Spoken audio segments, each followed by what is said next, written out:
Hello and welcome back to Logan Sounds Off. I hope you're keeping very well today. And I'm feeling great because I get to chat to one of the coolest up and coming singer songwriters that I got to actually meet at a gig of the Pogues, and now I have the pleasure of chatting to about his fantastic debut album Last Animals and his upcoming album Hello Goliath as well. I'd like to welcome to the podcast Smyth or Aaron Smyth. Aaron, thank you so much for joining me here. It's great Hey, to have you on Logan. the podcast.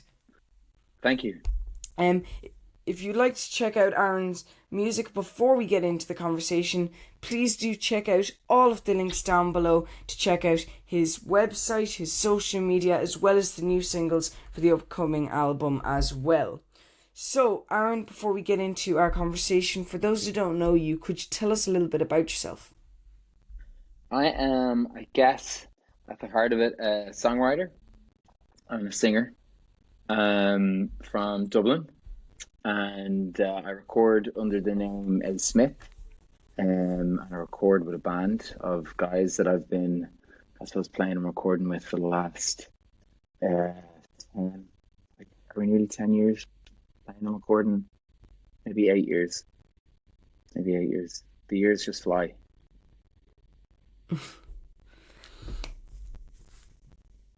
I've been playing music for a very, very long time. I've been playing in bands, in different types of bands and solo for 20, over 20 years, I would think.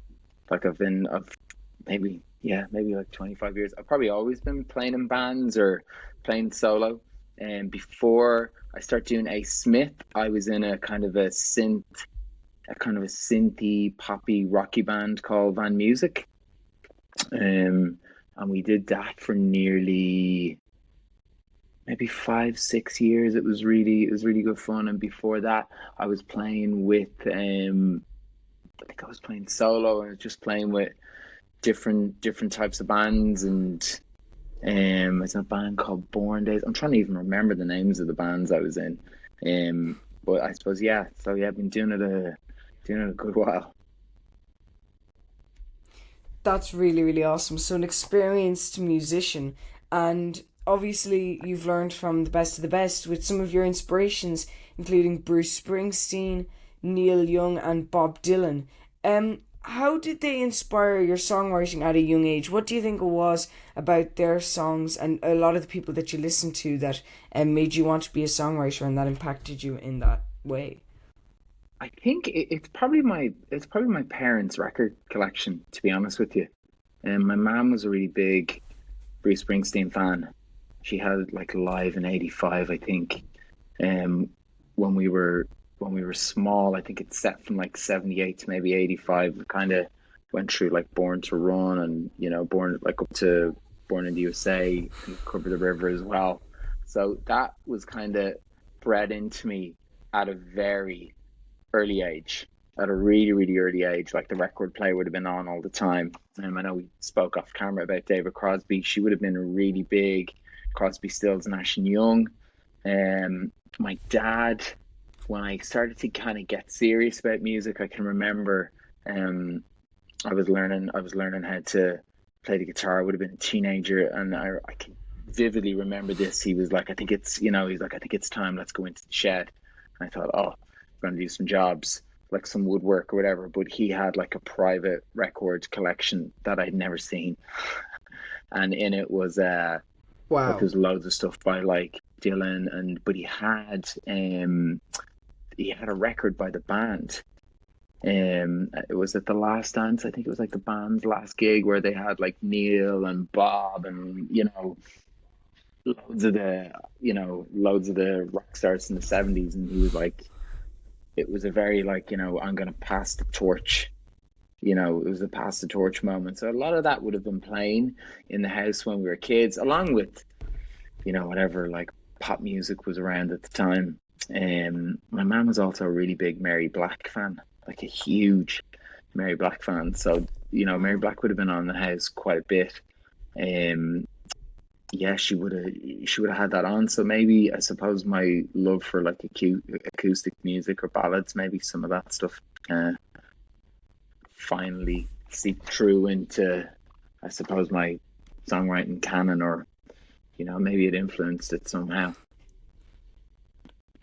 You've got a very eclectic mix, just like me. I mean, there's so much there and so much to draw inspiration from.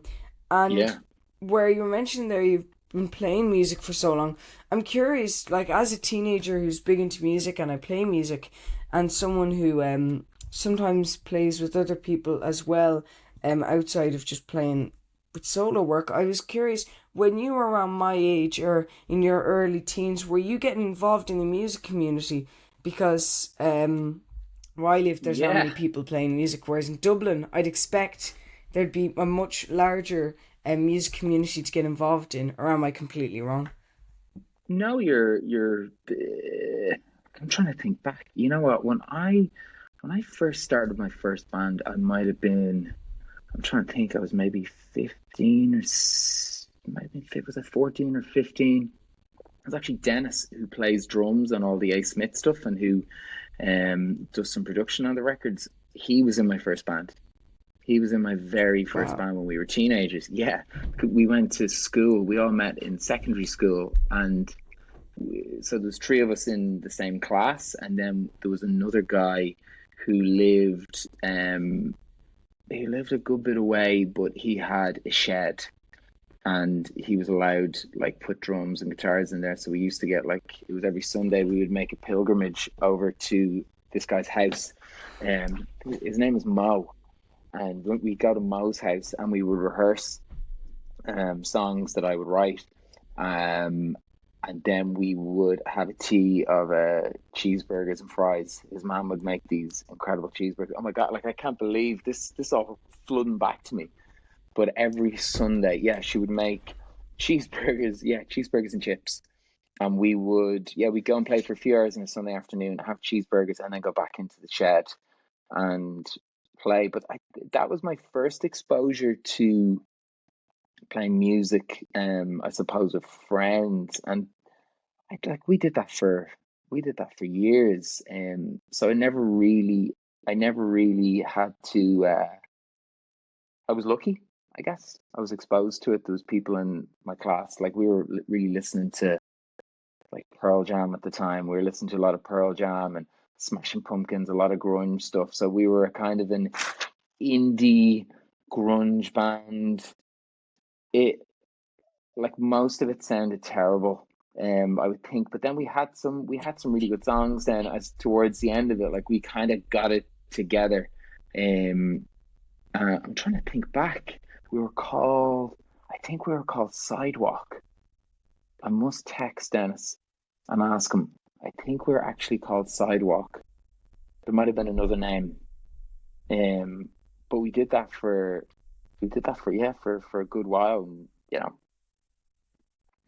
So keep at it, yeah. Wow. And like we didn't. I don't think there was a massive pool of people to play from. I think there was a girl in our class in secondary school who played piano, but she was really cool, and we were awkward uh, teenagers. So yeah, she was right to steer clear, and yeah, Didn't I think didn't so. work out. But yeah, Yeah, that's really really interesting. And that's why for me as a young musician, I love music generation to give that other aspect of being collaborative as a musician. I think that's really really yeah, cool. And I know we kind of mentioned and skimmed over a very large part of your music career where you played in many bands, but obviously the one thing that I love about your music is your A Smyth projects, which before we get into Last Animals, which was your debut album, you did have some other mm. projects about that, or sorry, before that. May I ask, how did the whole A Smith, because you were playing in other bands, but that idea of A Smith putting out music as yourself and starting to record these different singles, was it a thing that you just did on a whim with one single and it rolled from there? Or I'd love to know about how the journey began. I suppose it's a really interesting question. It I was playing in a band called Van Music, and we were a hotly tipped up and coming band, and we were doing really well. Uh, but I felt like it was a very synth based kind of collection of like songs that we were working on and that we were putting out. And I think it was around the time of the last EP we had done with the band. We recorded with a guy called Stephen Hay. He did a lot of Pet Shop Boys and New Order. And it was around that time I was starting to go back to writing guitar kind of music, and that I felt I was kind of wondering, was it fitting with fan music at the time? But also in that kind of period, we've kind of fallen foul of kind of industry stuff, and we kind of got mixed up with management, and it wasn't working out. We were offered different deals, and we turned deals down, and then a lot of doors closed, and the band kind of lost its. It was kind of just a natural kind of thing. We kind of lost a bit of momentum, a bit of kind of gusto. And I was writing these songs, and then I think maybe the band itself was there was four different kind of personalities and voices in the band, and it just we couldn't really land on where we were going to go next or what was going to happen. And I was writing stuff for Van Music, and I kind of felt that it was totally different to what Van Music was doing. And I think the band ended naturally. We just stopped being a band one day, and as soon as that happened, I started writing just all of these songs start coming. And I spent maybe 2 years. I think I spent 2 years writing. I think it was from maybe 2016 to I think it was like the end of 2015, 2016 to 2018, where I was just writing every single day, writing, recording every day. As I didn't even have the name A Smyth, but I was just working on songs, trying to get better all of the time as a songwriter on my own, because I felt that not having the band anymore, and it was a bit of a it was a shock to the system, because your support network is completely gone, and you're all alone in the studio. And whilst it's great to have full kind of creative freedom, it brings with itself like pressures to actually be good. You've no one to lean on, for production. You've no one to lean on if you need a kind of hook or a guitar line or a synth line or a bass line. And I just wrote every day, and it just really developed from there. And then I knew I had something. I demoed an album that was never released. I wasn't 100% happy with it, but I knew I had something. And then it was around, I think it might have been 2017. I had heard, I was writing a lot of music. I didn't know what to do with it, and I heard an Alva Reddy song on a television program on one Sunday night, and I thought, oh my God, who's that? That sounds great. And I looked up who it was, and it was Alva Reddy. I went, oh my God, that's really good. I love the production on it. The recording sounds excellent. And I checked out who it was, and I saw that it was Darren Nolan. And I just mailed him out of the blue and said, I really like the work you've done. And we just started chatting. And we were chatting for a couple of months, and then Darren was like, why don't you come down to me in Wexford, and we can see about knocking some of your kind of songs into shape. And that's how it started. That we recorded Into the Darkness, and we released that in 2018, I think. I think that's how it started. It's a It long all answer. kind of.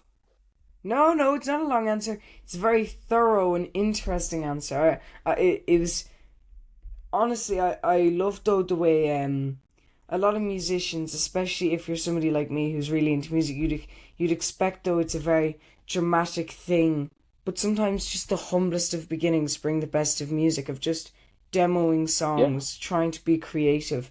And I think that's what's at the heart of it, and what you've preserved, especially on in the debut record Last Animals.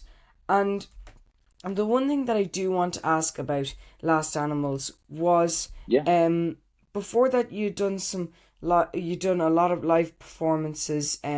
Obviously with other groups you did some live performances as yourself though as well. And one that I wanted to ask you about was you performed on Other Voices in 2019 Yeah. in the Imro Other Room in Dingle. Hmm. And I'd just like to ask, how did you find performing for Other Voices, taking the A. Smyth name to a whole new level? It must have been really exciting, and I wonder, was it nearly like a milestone for you as a solo musician? It was really exciting. It was also terrifying because we Oh. we had released a bunch of singles that we knew were not going to be on Last Animals. And the sound was changing a little bit. Like the singles that we'd released before Last Animals were very kind of rocking, and they had that like some of that like Springsteen kind of feel to it.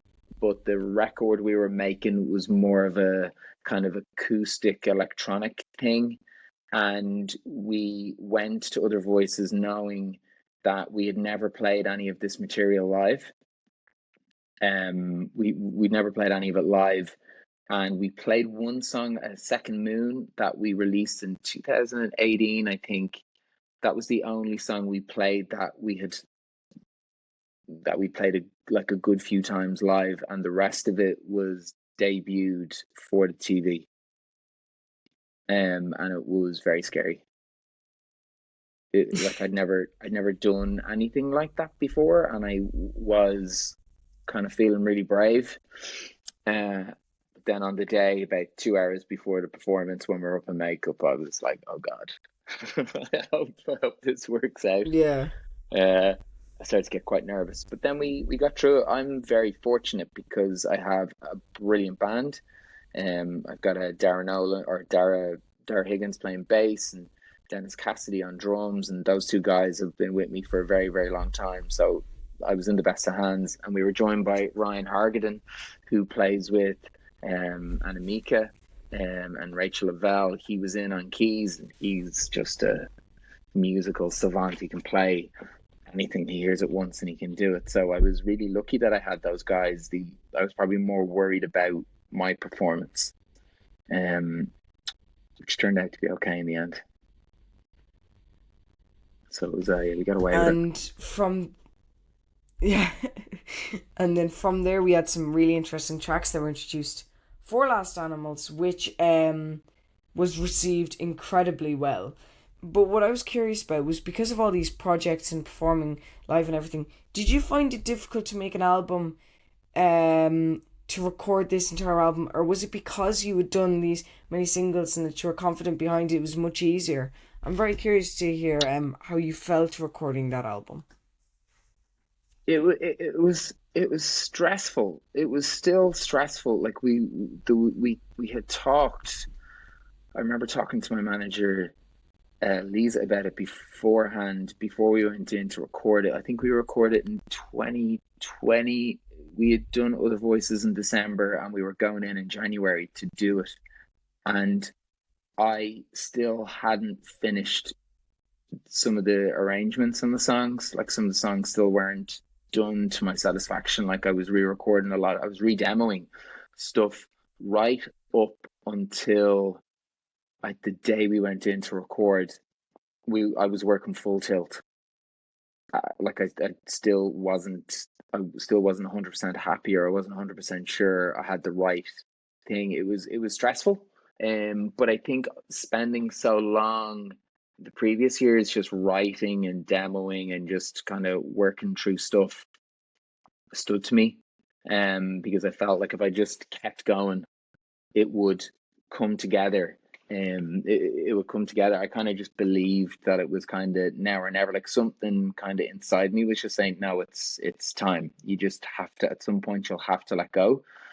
And right up until the night before, I was still going at it, hammer and tongs. I remember I was texting the guys going, I don't know if we're going to be ready to do this for the next 2 weeks, but we did. We got it done. We went in and we recorded it for 2 weeks long.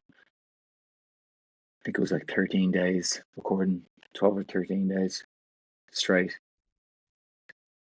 Wow, it sounds intense, really. It was And it sounds, really intense. yeah, Sorry. I can only imagine. But no, not at all. But it just sounded very mystical that it's time. I can just imagine that echoing in somebody's mind, being told that. But then Last Animals, that being released, went down with the crowds very well. People really enjoyed that record. People still really enjoy that record. It made such an impact, especially as a debut album.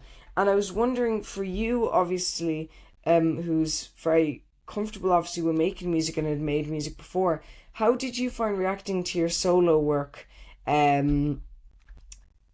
uh, being reacted to so well? How did you feel about it all kind of blowing up then with the release of the record? But really happy. I was, I just, like, I guess, like, I was really happy. I probably felt maybe vindicated on, or like on a level of like leaving a band and going on my own, but I found another band. So like, I don't know, I felt really happy for the guys, for the team of people that I've been working with for so long. It was a really nice kind of feeling. Like we had a lot of really good reviews in all the national newspapers. It's quite a buzz to pick up the Irish Times or the Independent or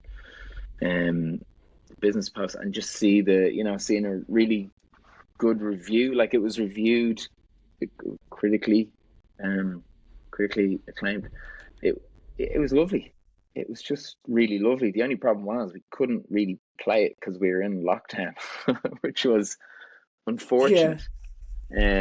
We couldn't play any of the shows, so we kind of it was that was it was really good. It was bittersweet though because we didn't have like a proper launch. We couldn't really do anything, so it was weird having this thing and that you just celebrate in isolation, I guess. Yeah, it's quite an interesting experience, I'd say, not being able to capitalize on the moment by playing some of those songs live. Yeah, And I think that's why Hello Goliath is going to be very interesting for both fans, but also now keeping that in mind, you as well, now being able to play these songs live and being able to part of the album release experience. And the one thing that I just thought when you sent me the link to the album and I saw the album cover, I was just like, first of all, amazing album cover. Second of all, yeah, Hello Goliath. That's a brilliant album name. That's like, it's just yeah. something about it to me. It was so cool. When did you come up with the name? Was there any inspiration behind it, or was it just kind of walking down the road and then thinking of that as a cool way to name a project that you've been working on? think you hit the nail on the head. I think I was either in the studio or I might have been out on a walk and I was working on a collection of songs and the same thing happened with Last Animals. Like when I'm working on something, I might be working on 10, 20 songs, like a collection of them, and I'll just get a feeling one day that I'm working on an album or I'm working on a body of work. And I'm like, I wonder what the name of this is. And that's where it came from. And I think Hello Goliath, I was working I I think I was working on some of the songs and I was just like, I wonder what this is. And then it was like, oh, it's Hello Goliath. And then it found that like Hello Goliath, the line or the two words made its way into this song, Don't Skip Out on Me. So I think that's how it came. By the way, Ian Clark did the artwork for Last Animals, and Ian Clark did the artwork for Hello Goliath. That's really interesting because they're both incredibly different. And I They're mean really that in the different. biggest respect possible. Like they're so dynamic and so cool that it's not something that you'll immediately recognize a kind of style of art. You're just looking at it kind of going, it's so different. Because as me, I'm big into art and especially to do with Mm, music. I love artwork and yeah, I love album rollouts and different things. So I love to see a cool album cover. Um, yeah, it's just really yeah. really cool. And actually, He's I a was sent. fantastic artist. Sorry, Yeah, you're I saying? well, you can tell by the two album covers. By the way, links to both the albums will be down below. I was actually sent today a package from Gilded ALM. Thank you, Gilded ALM. But with the CD for Pulp's new record, which came out on the day of recording, I was also sent like a Bic pen that No the way. band did with it, where it has the design on it. And I Yeah. loved that for me. And I got some pins. I actually have them here in my drawer. And I didn't take them out of my package because I want to pop them on my No pencil way. case. But I just thought that was so cool. That it's that kind of stuff to me I love. Yeah. Like being sent a piece of artwork in an album, or getting the cool Yeah. that they're selling style pens. I know Pink Floyd have an Animals pen as well. Like I know it may not come with every record, but you can. I was really happy to get one, and I used it to write down my questions for this as well. So Brilliant. so I know, and we've got a couple left though, and this I'm very excited to speak about. One of my favorite singles of this year. And I've actually got the chance to speak to some really interesting musicians who've made some of my favorite singles of the year recently. Tanisha Tickram with This Perfect Friend, and David Keenan with Mm. Amelioration, and many other people. But Can't Stop the Rain is such a beautiful track. And what I wanted to ask you about is the songwriting behind it, which I know you said on your Bandcamp was about the inevitability of pain, which is a beautiful topic, and the way you wrote about it was so poetic. And I'd love to hear about the writing behind that track. And for anybody who's not too initiated with the track and wants to know a bit more, what is Can't Stop the Rain about, and what was it like for you to write about this particular topic? Well, like you said, it's about the inevitability of pain, and you just have to, no matter what, you gotta keep going. You gotta make your way through it. That's kind of life. The song itself came really, like the bones of the song came really really quick, like really, like nearly fully formed one evening. I think I wrote it in about I wrote the song itself in about 3 or 4 minutes. It just flew out of me, and I felt like I had something, and I just popped it into a folder for, like, we'll come back to that. Like, this was long before I was even contemplating working on another album. And it went through, I suppose, the track that's on Hello Goliath is like the third iteration of it. This version, the first version was very kind of bare. It had a real kind of Tom Petty American Girl um feel to it. There was like a that those type of snappy guitars were on it. And I had like a programmed drum, but it's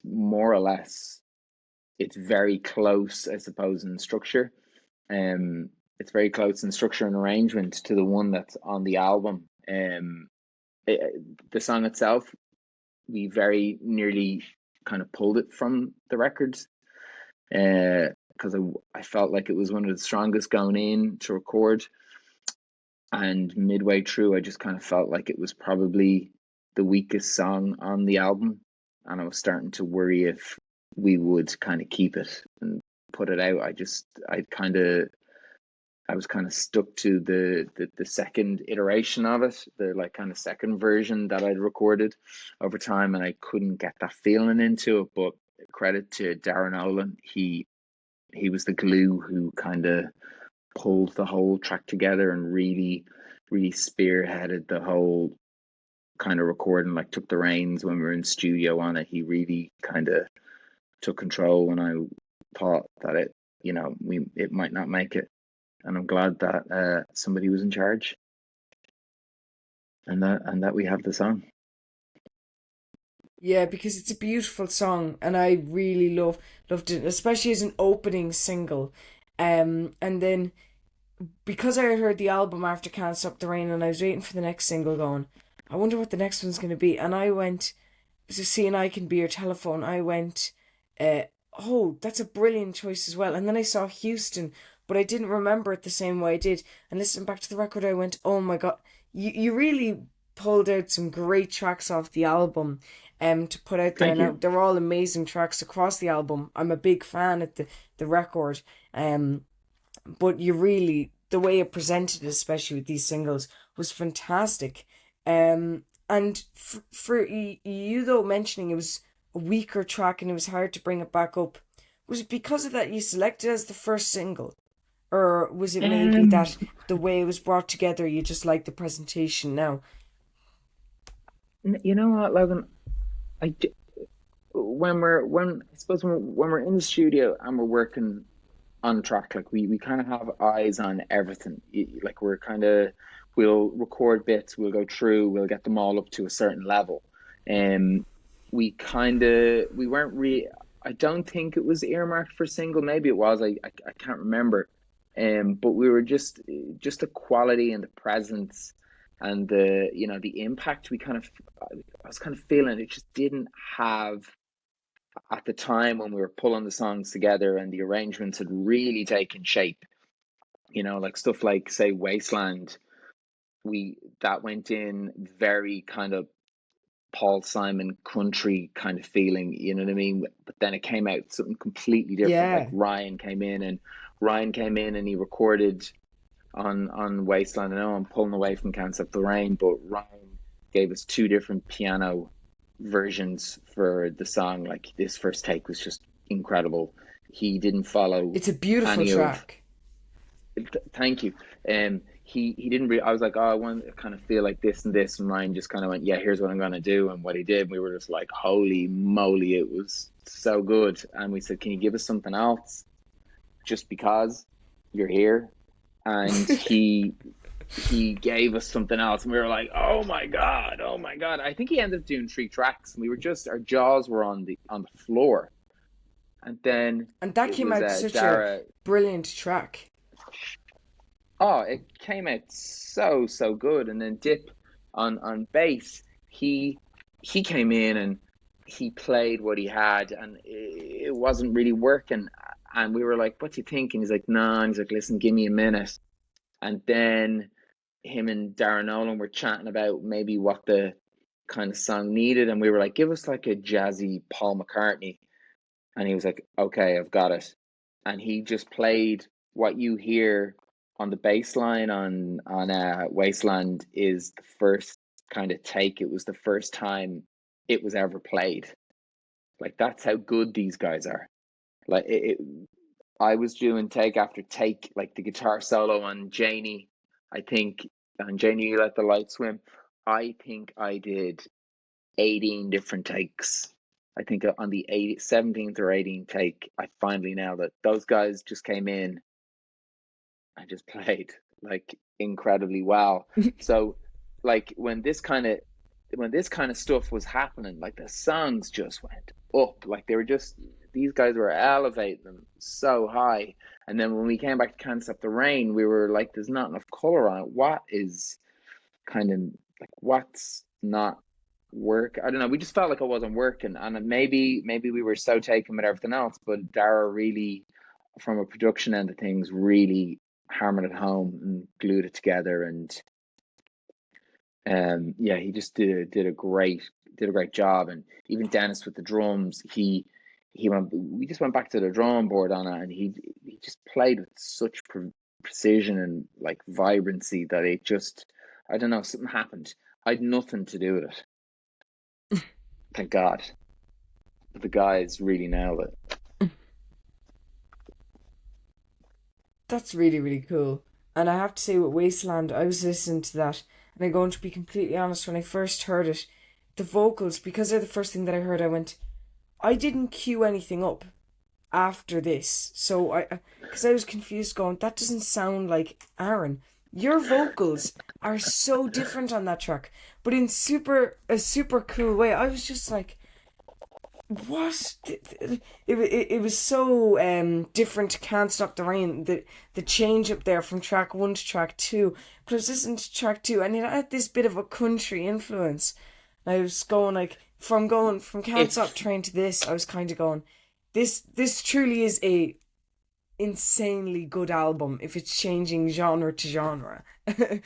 we And in a like the great way, day in we a Yeah, it does kind of genre hop a little bit, but it's funny you mentioned with the vocals. We recorded, I think we did nine, I did the vocals for nine songs in one day. It's not a lie. I did Oh, all of the vocals okay. in one day. And Can't Stop the Rain was, I no, actually, the first day, I think we did Wasteland on the first day. I think Wasteland's the first song that we did the vocals for. I think Dara might be able to tell me about this. I'm just trying to think, but when we were talking about what we were going to do, I was like, I'm feeling like a broken hearted Johnny Cash in a kind of um, an old like echo chamber type thing. And I was like, I want to sound like, I don't smoke, but I said, I want to sound like I've been drinking whiskey all night and smoking cigarettes. And Dara was able to pull a microphone that would give that kind of depth to my voice. And I think we used the same microphone for eight or nine of the tracks, and I do believe we used a different mic for Wasteland because we wanted that kind of Wow. 50s, 60s sad country singer. Um, and It yeah, really came out well on the track. it came out really, really well. We just kind of, for each song, we just said, what are we going for here? So I was a bit of an actor, maybe. You're trying to get under the hood of the song and the feeling, and I just kind of made some notes, and you would just start singing. Um, I'm surprised my voice held out, but it did. It was probably adrenaline. It was probably adrenaline. Yeah, fair enough. But the vocals are amazing across this album. And hello, Goliath. Guys, mark it down in your calendars. It's coming very, very soon. Links will be all down below. Obviously, follow A Smyth on his socials. Be letting know when everything's coming out. Make sure to listen to the singles. Again, all linked down below. But my final question for you, Aaron, which is a fun question, is Hit me. music recommendations. Ah, yes. Okay. What albums have you been listening to, or artists, or songs, or anything? For some people, it's like going, "Oh God, what have I been listening to?" Other people, it's a time to vent. So let's hear, what have you been listening to? Well, the most recent thing I was listening to was the new Clifford's EP, the band from Cork. I listened to the Clifford's EP a couple of times yesterday. I don't have the name for it. I think you might look it up. It's something to do with the River Lee, I think might be in the title. But I do know that really liked it. Well, that's awesome. There's actually not that many EPs released. I'm actually getting it up now. The Clifford's Yeah, official we would official website. pull the Salt of name the up there. Lee, the new EP. Salt of the Lee. That was Salt it. of Yeah, I the had it on Lee. in the had it on the car. I really enjoyed it. I'd never heard Clifford's before, and I I said, oh yeah, I know they'd released something, and I put it on, and it sounded so big. It sounded so big, and the girl's voice is just so powerful. It was just, it was really beautiful.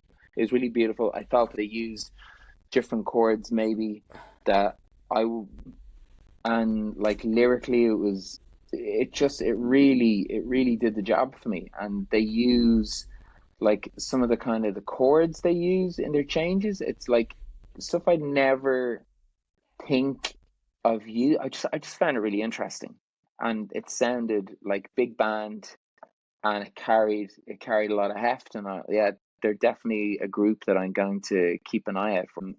I ended up listening to all of their other. I think they have another EP and some other kind of tracks, on their Apple Music page. The records sound really big. Um, just the full like the I suppose the fullness of the sound. The band sound massive, and I really enjoyed it. Yeah, that's awesome. I'm gonna check out that Clifford CP now. It sounds really, really cool. But Aaron, I want to thank you so much for coming on here, having this conversation, sharing with me the Clifford's EP. Obviously, I'm excited to share about Hello Goliath with everyone. I hope you guys all check it out. Make sure to follow Aaron Smyth, and while you're in the description box, my social media links are lingering there as well if you want to visit those. But Aaron, I want to thank you so much for joining me here on the podcast. It's been a Logan, pleasure thank getting you. to chat to you. Thank you. Oh, no problem, Thank you man. so much. It's great to speak to you. Thank you so much, Thank you. guys, and I hope you have a great day.